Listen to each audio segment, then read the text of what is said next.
Hello and welcome to the Chucast. We're welcoming you to KCC Season 6 Semifinals. The fact that we made it here with such a dog shit draft is beyond me, but we're going to continue trying our best, but we're still going to try and have some fun. We're up against Necro and the Milwaukee Anomaly Karis. And last time we fought Necro, we kind of got our asses kicked. Not expecting it to go much better, but without further ado, let's go right on into it. Necro's draft consists of Hero, Marincess, Sharks, Frogs, Ice Shade, Fortune Lady, Nibiru, Droll, Gozen, Abyss Dweller, and Book of Eclipse. Yikes. Semifinals is a best of 5, which is probably better for us, considering Necro's best of 5 is weaker. I mean, he's got like 3.5 good decks. So all we need to do is beat one of them, and then maybe we have a decent time in the best of 5. But because I really want to have fun, I offered Necro a fun opener to our best of 5, Mayakashi versus Fortune Lady, even though I'd have no idea what Fortune Lady does. We are coming into this matchup a lot more prepared this time. We know what Necro's decks do, and we know how to beat them. We've got a lot of the normal cards that you see in the side. The Kaiju Likes, Dark Ruler, Alpha are all very good blind second cards. Cyclone is a really good card in this matchup, especially for like Marincess and Ice Shade. Stuff like Book of Moon and Compulse are really good for going first. We've got some really good hand traps, No Material Contact, see, all really good into his draft. Salesman and Prohib, as always, are very good, especially into his double hand trap staples. Lastly, a really good card is Diamond Dust. His draft isn't like entirely water based outside of like Hero, but Diamond Dust destroying all water monsters is really good. So that's that. We'll do our best, but we're not expecting too much. So let's get right on into the games. Match 1 is our Mayakashi versus Fortune Lady opener. We're going first, using Mayakashi Return to add, then summon Hajin, special summoning Daki from deck, allowing us to climb through the Mayakashi ladder.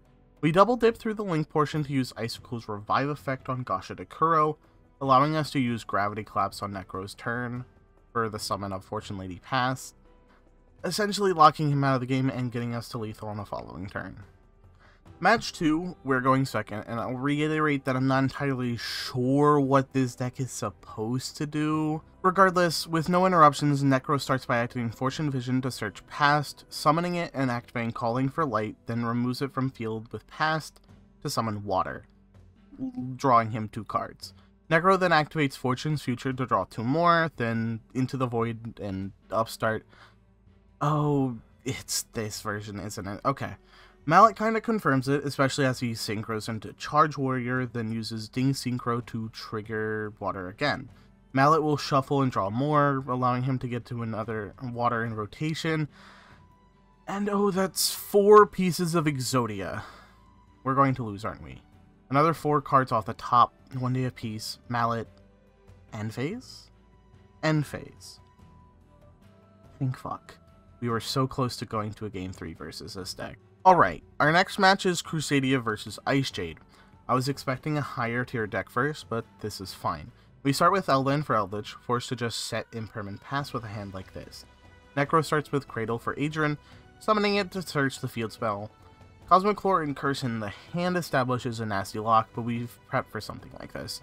Eldritch will pop the field spell, turning off both floodgates, allowing us to normal summon a top deck Maximus to make Magius, summoning Alpha to Link Point to trigger the effect. Unfortunately, as we summon Regilex, we get Nibiru, though we link into Link Spider, giving us a Link Point for Maximus, and with a Change of Heart in hand and Lich in grave, we're able to make Nightmare Phoenix and swing for lethal. Game 2, we're going second, and this time Cradle will add Rain and Adrian, making Guymere, and a summon of Abyss Shark will make Stealth Dragon, and unfortunately with another poor hand, we're forced to just set 5 and pass. A summon of Adrian will get Necro close to lethal, and as he passes turn, we activate Diamond Dust to remove the field, and we're forced to chain Imperm to use the Gymere's effect to protect his entire board. Another Crusadia name off the top allows us to make Avermax, and not wanting Stealth Dragon to return to the field, we just pass. Rain Adrian in hand will let Necro summon Coral Anemone, summoning Adrian in defense, adding Manifestation, allowing him to summon Kingfisher to reduce Avermax's attack, equip to Adrian, and swing for lethal in defense mode. Game 3, we're going first, and with double Crusadia names in hand, we make Avermax, ending with Cursed Eldland for Eldritch passing. Necro will start with a summon of Adrian, adding the field spell, and Cradle in hand will add Cosmic Lore, setting up their annoying-ass floodgates again. Luckily, the Eldritch in hand will break it, allowing us to summon Lich from grave and swing over both monsters on board before passing and setting Scarlet and White Destiny to the back row. Another normal summon of Adrian grabs a field spell, which we're forced to remove with Conk, ending Necro's turn again. Unfortunately, we can't find lethal this turn, which sucks, but we'll clear the board, unfortunately misclicking Crusadia Power when trying to use Scarlet Sanguine for more damage. Oh, this is really gonna bite us in the ass, isn't it? Necro draws Rain Adrian for turn, making Coral Anemone, allowing him to get 4 monsters on board, notably being waterlocked. But makes Gymere? Where's Zelantis? Oh my god. We've been bailed out of this game, all because Necro forgot to add Zelantis to the extra deck. Match 3 is Evil Eye versus Marincess. One more win and we're through to the finals. We've won another die roll, meaning we're going first, though unfortunately a droll in our Surziel search means we're limited to Surziel, Selene, and the Retribution we started with.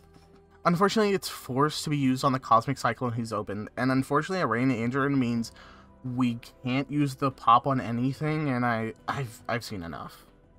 Let's hope game 2 goes better, but if not, we should be fine. But fucking yikes, man. Surziel grabs us Unleashed, and with no droll this time, we're able to go through the motions, setting up Selene and our Quick Link, and finding Book of Moon off of Prosperity is really good. We'll Book of Moon the Blue Tang and Retribution the Cyclone again. He'll try to summon Spring Girl, which will catch our Surziel pop, and another Book of Moon off the top is insane. Not necessary, but we'll fucking take it. And with the insane advantage we already have, even a Rain Adrian isn't enough to get Necro back into this game. Game 3, Necro is going first and starts his combo with a Blue Tang, sending Seahorse, then links into Blue Slug, adding Seahorse to the hand, summoning it, and making Sea Angel, searching the field spell. He links for Coral Anemone, which I think is a good spot for Infirm, hoping he hasn't opened some sort of extender. Luckily, this forces him onto Rain Adrian, pitching a water to make Gymere, setting 2 when passing. We'll start with a Prosperity, adding Imperm to force out the Gymere, but unfortunately it gets us a Droll, which sucks with a hand like this, though double Alpha will allow us to bounce the Gymere, make Typhon, and swing in for some damage. And luckily the back row doesn't seem to be anything important, and Necro's just forced to pass once more, and it's just a simple set of steps to lethal from here. Did I get bailed out of that entire match because Necro decided to not play Zelantis in his deck? Yes. Would I have won the set anyway despite that? Probably not. Will we take those? Yes. I do feel bad though. GG's to Necro. I imagine if that didn't happen, it would have still been a really interesting set. And I think it could have been really close. Regardless, fuck. How do I keep winning these unwinnable matchups? I'm in finals with bottom 3 drafts this season. Like, bottom 10 of all time. And it really sucks because my finals match is against Pia, and last time that matchup went horrendously, and it's looking like it's not going to be much better. But just because it's going to be another hard matchup and it's going to be such an uphill battle does not mean we give up, ladies and gentlemen. So I will see you next week for KCC Season 6 Finals versus Pia. We're going to do our best. Comment and subscribe. It really helps the channel. And if you want to see more, you know where to look. Bye-bye.